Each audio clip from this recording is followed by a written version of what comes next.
Now, this session has been divided into three sessions. The first session, we shall talk on what's cryptocurrency. Second, on government versus the crypto. And third and final one, is and will crypto be a currency? So that leads us and takes us to the last and third part, is and will be crypto be a currency? We must remember a currency performs three economic functions. One, store of value.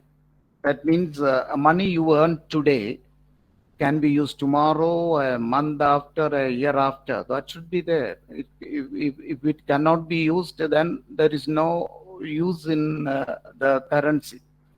Secondly, it should be unit of account. It can be accounted. In your account books can be accounted. Say rupee so much expenses, rupee so much of the asset, so rupee so much of liability. Can this be used as a unit of account? And thirdly, a medium of exchange can be used to exchange for goods and services. Now let us look at cryptocurrency. If you look at it as a medium of exchange, can we use it at any place and get goods or services? There are some places. It is said that there are 50,000 outlets in the world. If you remember, Tesla first said it will receive, but they went back. I hear it is PayPal receives cryptocurrency. There are some outlets which are using cryptocurrency. Therefore, I would say that some of these is fulfilled. It is not there. What about unit of account? Can be used as a unit of account? No. Especially when it is volatile, it is very, very difficult to keep it as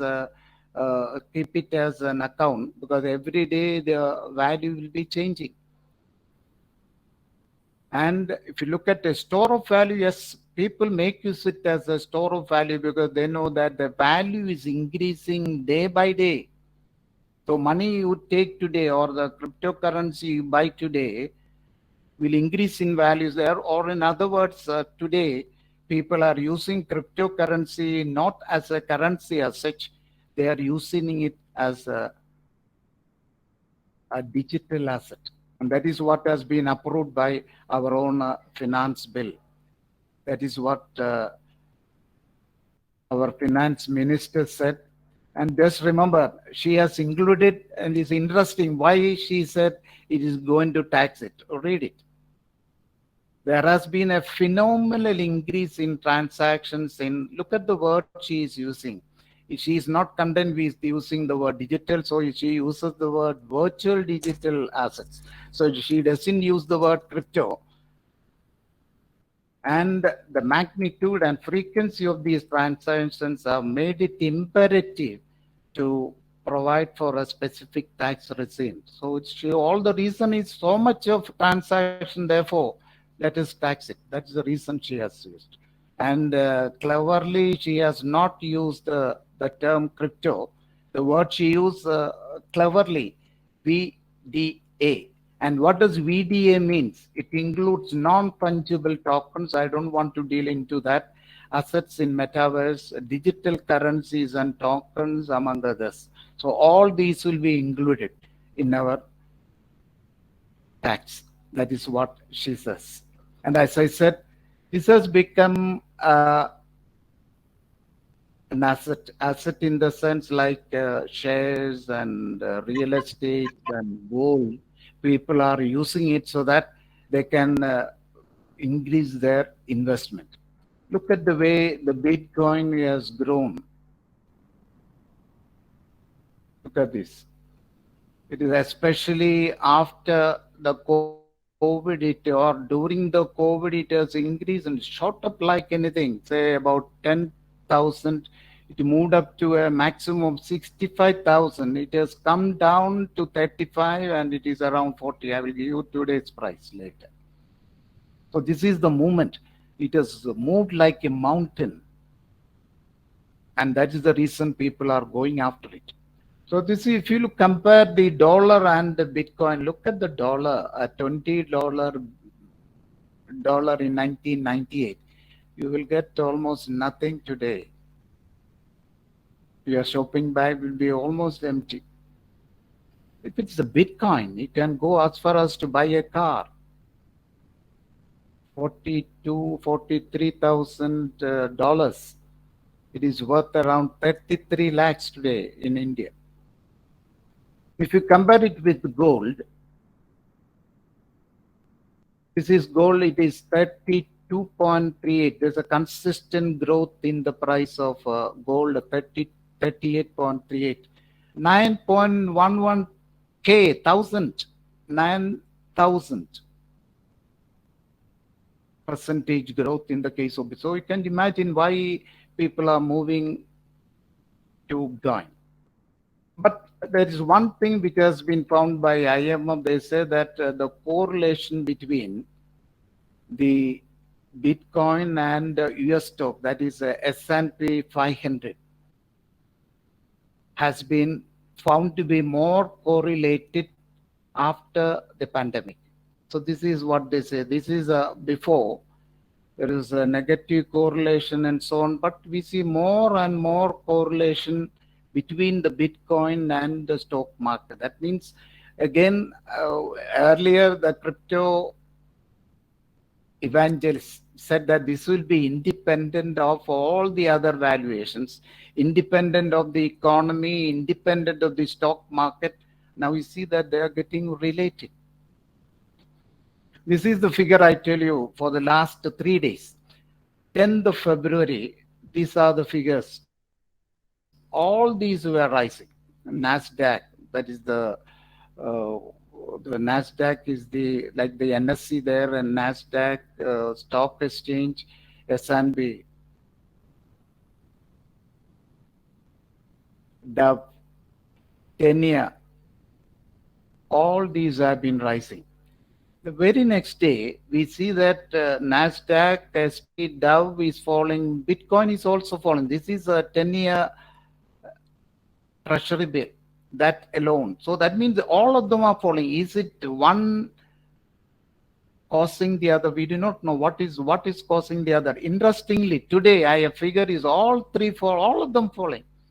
When 10-year, that means everything is falling together. My point is, when we talk about Bitcoin, which is moving, our current cryptocurrency is moving on its own, it is slowly getting connected to the other systems.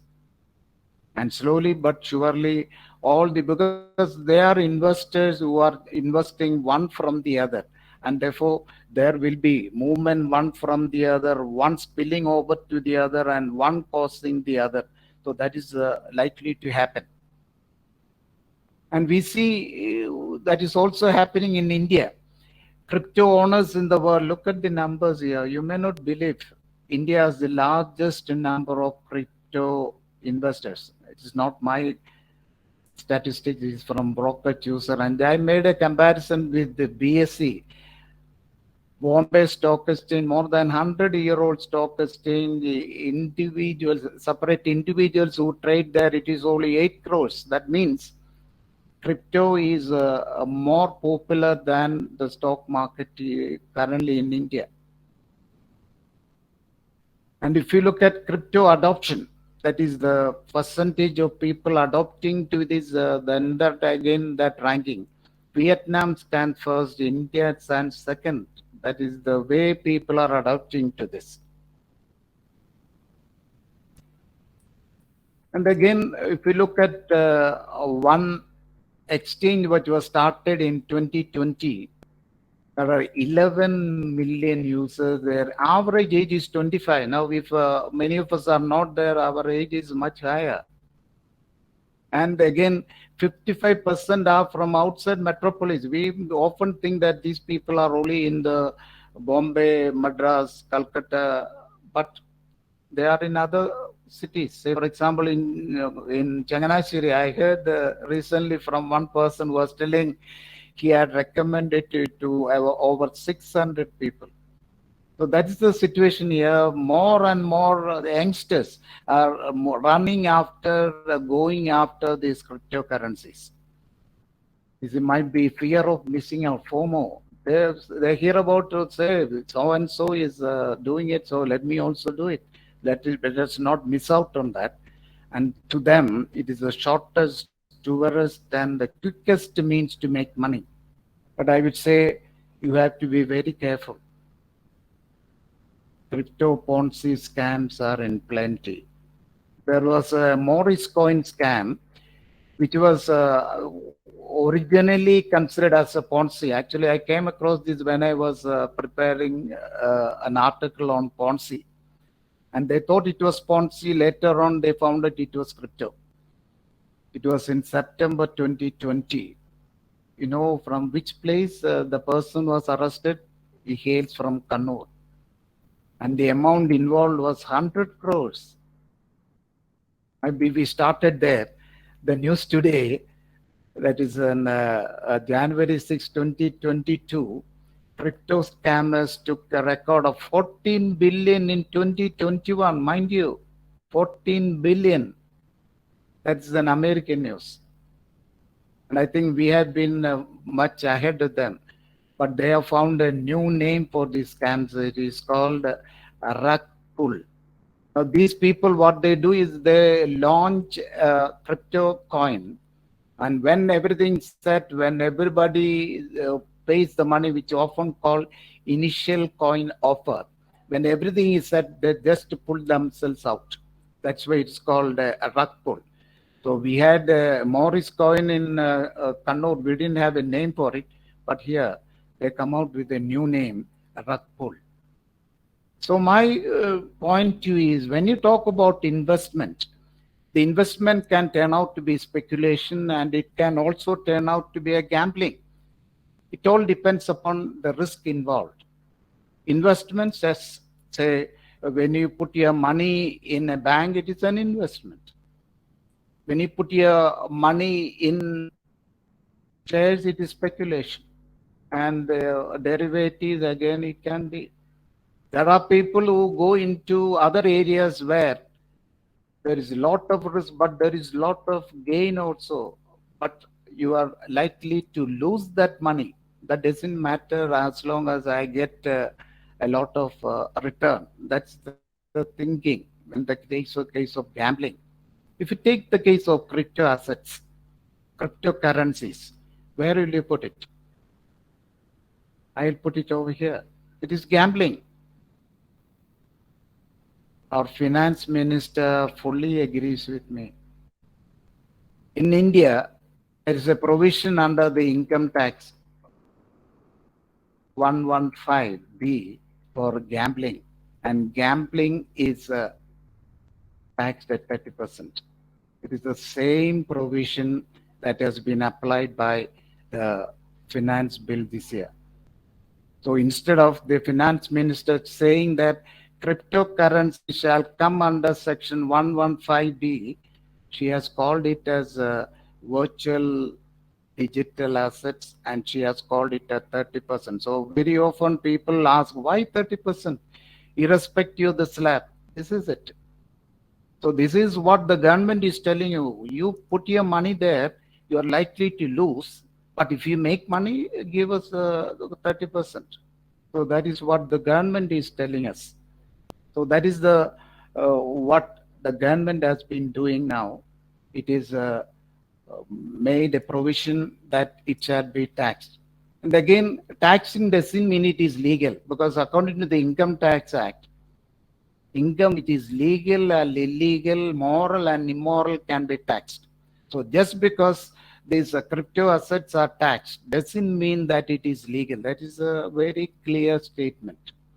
So where it will be, how the regulations will be, let us wait and see. I just want to end by introducing a book to you. Easwar S Prasad. Again, he hails from Kerala. Professor, Cornell University, former Chief of Studies, IMF. She has published a book in 2021, The Future of Money. how digital revolution is transforming the currencies and finance. Just look at the cover page. The coin is melting, and that is what is actually telling. There are changes happening around in the world of finance, in the world of currency. And many things will happen. The government, the private agencies, the cryptos, the central banks, all these will be there. And they'll have to fight it out for themselves. Who will succeed, who will fade out, we can't say. All what he says is there will not be physical currencies thereafter. So what I want to tell and what I want to conclude is that it will be cashless. And this has been called as a virtual, or is it digital, or is it crypto? So these are different terms that I would say these are interchangeable. All that means is something which cannot be seen or touched, which will be available on the net. And that is all what it means. So here comes the answer for the question I posed. Is crypto a currency? I think I gave in between. Crypto currently is not a currency. It is an asset. But in the future, we may have public, private, government. Which currency will prevail? Public, private, I don't know. How do you distinguish between private and public? People say Bitcoin is private. How can you call it as private? I would say it is more public than the RBI, because it is not controlled by anybody. It is there for everyone there. What we call it as a virtual democracy. So we cannot say that. Even in one of the papers in IMF, Bitcoin is called as a public coin. So I don't know how the government is going to define the public currency and public cryptocurrency and private cryptocurrency. I did not know. But one thing is for sure, all these virtual, digital, crypto, whatever name we may call, will be the currency. That's my take of the question. Just to end, I have a quotation for you which I received this morning from IMF. We can read. History of money is entering a new chapter. Thank you.